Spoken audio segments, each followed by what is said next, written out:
Hi, I'm Judy, and I'm going to show you how to do a carry called the front torso cross carry.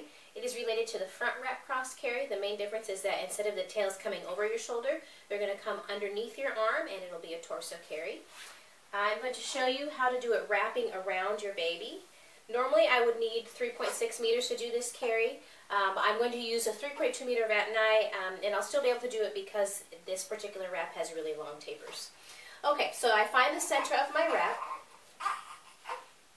and I just hold on to it with my hand, and I hold it right up against my baby's back here. And I'm getting him into a good seat, and I kind of have him sitting on my tummy, and I'm leaning back a little bit so he has somewhere to sit down.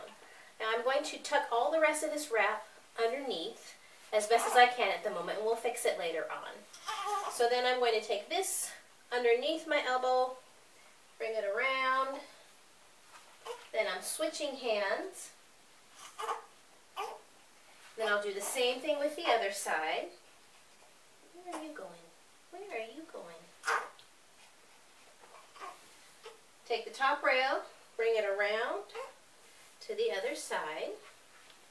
And I always want to make sure I have a good hold of my baby. That's the most important thing. Alright, now I can fix the rest of my seat. So I get all the rest of this that didn't manage to get under his bottom, and I just tuck it up underneath. Just get a good tuck. Now I can go ahead and tighten everything up.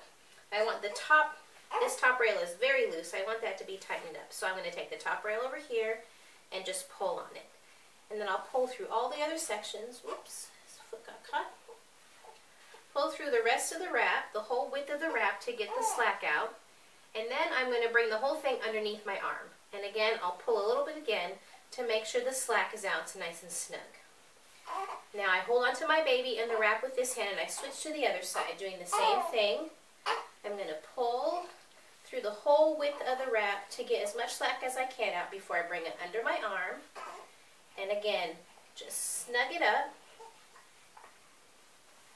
I'm going to pull this bottom a little bit tighter here. And you want to make sure it's really snug because you don't have anything over your shoulders to add support, so you want to get that real snug.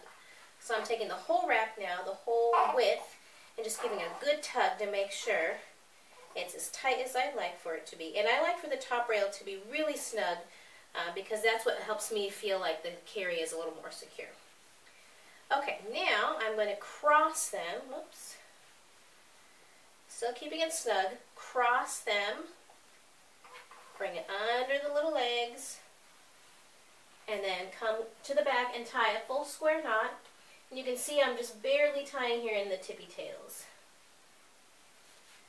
I can leave it like this with the crosses unspread, or if I'd like, I could spread them out a little bit.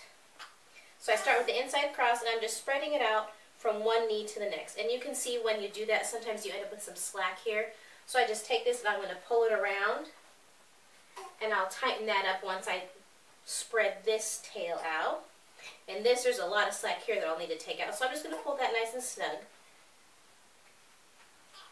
And now you see all this extra slack that I have here. I'll just retie my knot. You are not happy, little man, are you? I'm going to pull this up. I probably would want this to be a little bit tighter, so I'm just going to pull a little bit here on this section and then follow this down and around. And I'm just going to twist this in, just tuck it in. It's the end of the taper that's giving me a little trouble there.